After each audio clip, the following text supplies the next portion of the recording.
What up, what up, what up? How are y'all doing? I'm doing great as usual. Looks like I'm a day late with y'all. Looks like I'm a day late.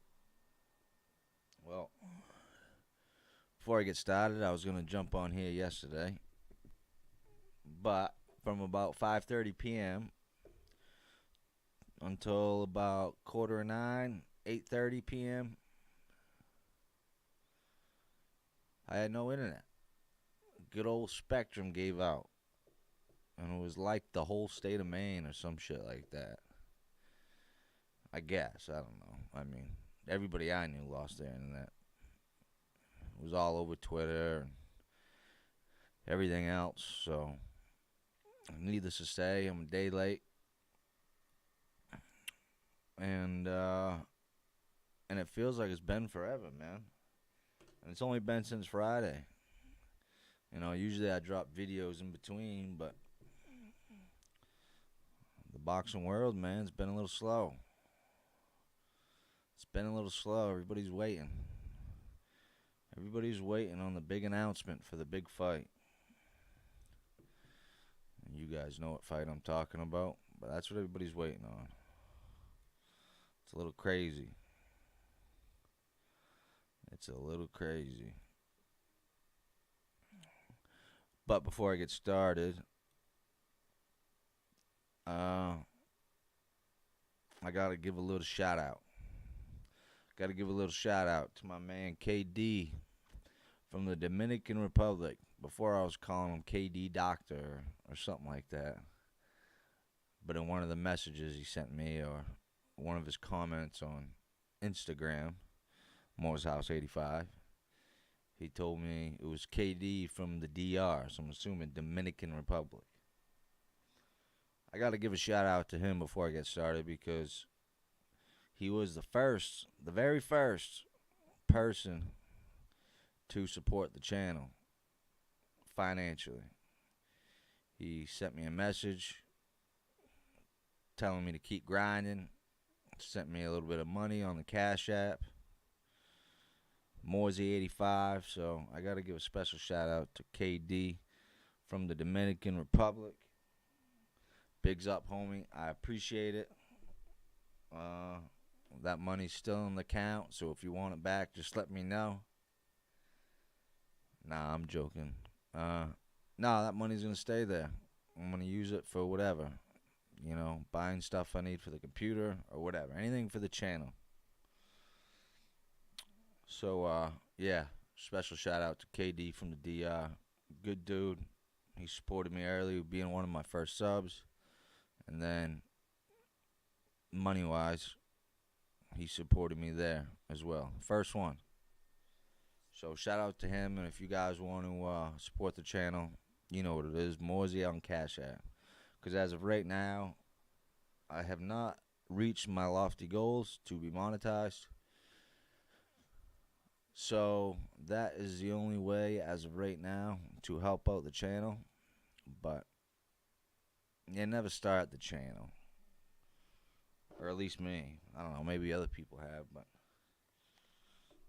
I think you'd be a little bit delusional if you started the channel, of whatever channel that you have on YouTube, to make money. Now, the reason why I started this channel is because I got maybe one or two friends that I see on a daily basis that actually not even really, maybe one that follow boxing, and that person doesn't even follow boxing as much as I do, which is sad. You know what I'm saying? Boxing used to be the biggest sport ever. I mean, the big matches still have that feeling, but it's not like it used to be. So I started the channel to, just talk boxing, meet people that love boxing. I jumped on the boxing voice, Ness and Francis and Doomy and Mario. Everybody over there accepted me in to the boxing voice family because they knew I loved the sport of boxing. They knew I loved talking about the sport of boxing. So that's why I started the channel. I mean, to start a channel just for money, I mean, that's crazy. I mean, for one, it's a lot of hard work, and for two, I believe if you really love something and you just do it because you love it, then eventually money will come down the road. But big ups to KD from the Dominican Republic, sharing some money through the Cash App, so I appreciate it, homie. And you were one of the first real ones, my friend. So shout outs to you.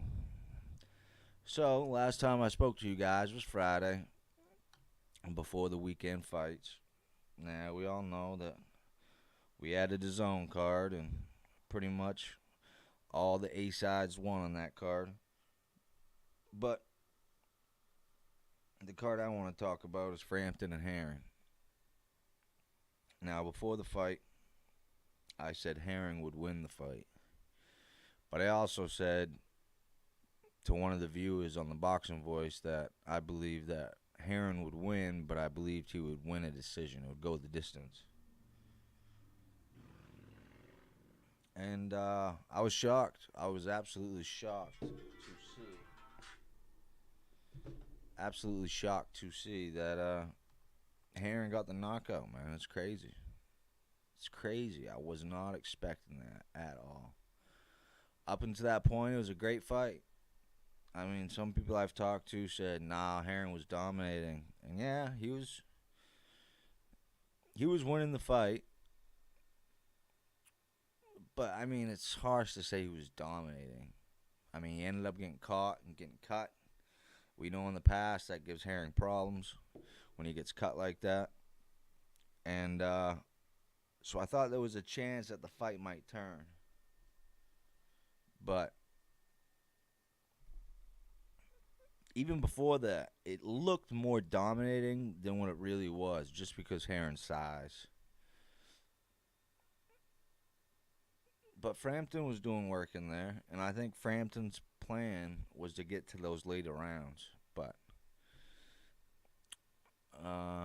Heron just took a lot out of him. I don't think Frampton was expecting to have to work that hard to get to those later rounds.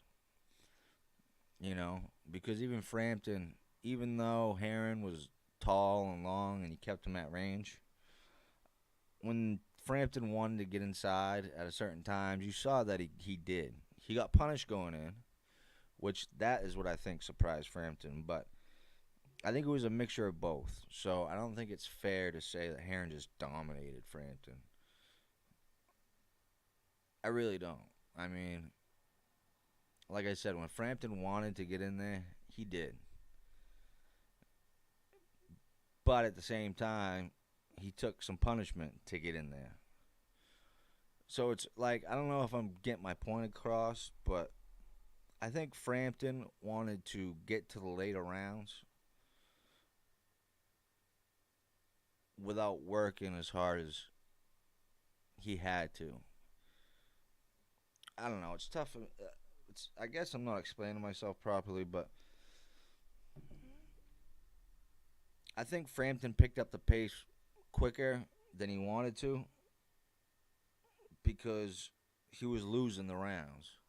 And I think in the back of Frampton's head and Jamie Moore's trainer thought that, yeah, we could coast through this first half of the fight and still pick up the rounds. Or split the rounds. Win one here, give two away, get another one. You know what I'm saying? But once Frampton realized he was losing every round and it wasn't going his way, he started picking up the pace and forcing it. And as he did that, he was getting clipped. He was getting caught on the way in, which was not good. Which was not good because those were clean and heavy blows that Heron was landing. So, uh, but yeah, it was a great fight. Jada, go lay down, sweetie. It was a great fight. Heron ended up knocking him out, knocked him down, knocked him out, and it sucks in a couple ways because you don't want to see Frampton I mean, he really is an island legend. You really hate to see Frampton go out that way in his last fight with the towel getting thrown in. You know, him and Jamie Moore are close, and it's like, even after when Jamie Moore threw in the towel, you could see Kyle Frampton kind of look at him and gave him that death stare. But in the interviews to come after he lost the fight, you could tell that he realized it was the right decision. And I think Hearn did him a favor because, from all accounts and everything that I heard from all the rumors and the reports, was that if Frampton won this fight, that he was going to fight Shakur Stevenson in front of 50,000 in Ireland. And by seeing what we just saw between Frampton and Hearn, Shakur Stevenson would have put a beating on him. Put an absolute beating on him. And that wouldn't have been good. So it kind of sucks to see that his last fight he got the towel chucked in on him, but it was just due. You know, as a Frampton fan, you don't want to see that, but as a fan of boxing, it was the right thing to do. And so yeah, at the end of the fight, we saw Kyle Frampton announce his retirement. He tried to become a 3-weight division champion. Came up just a little bit short. And big ups to Kyle Frampton, you know, for at least trying. For at least going for it. And he had a decent career. Nothing to hang his head about. I mean, all the battles we've seen him in. All the great nights of boxing he gave us. I mean, the Leo Santa Cruzes, the Josh Warringtons. Who else was his major brawls with that he had? Just great fights all together. You know, it's a little bit rough to see, but once you start talking about retirement in any combat sport, whether it's the UFC or boxing or whatever, I guess in really any sport, when you start thinking about or talking about retirement, maybe it was just one fight too many, but he gave it a go to become the first, I guess, Irishman to be a 3-weight division champion. I think that's what he was aiming for. I think that's what the record he was going for. So you can't knock the man for that. I'm sure he got a decent payday. One of them big-time princes out there paid for the fight. It was in Abu Dhabi, which I have mixed feelings about, folks. I mean, we're hearing talks about Joshua and Fury in the Middle East. I mean, it's no knock on the Middle East, but their culture is different. You know, it's not like in America or the UK. You got the fans up on their feet screaming. You know, they're all drinking. You know, music's playing. Even after the fight, I was watching an interview with, what is it, Keyshawn Davis? Is that his name? I could be wrong, but the young kid who made his debut on the Canelo card. He had an interview with Ness and the boys on the Boxing Voice the other day. He released as getting in the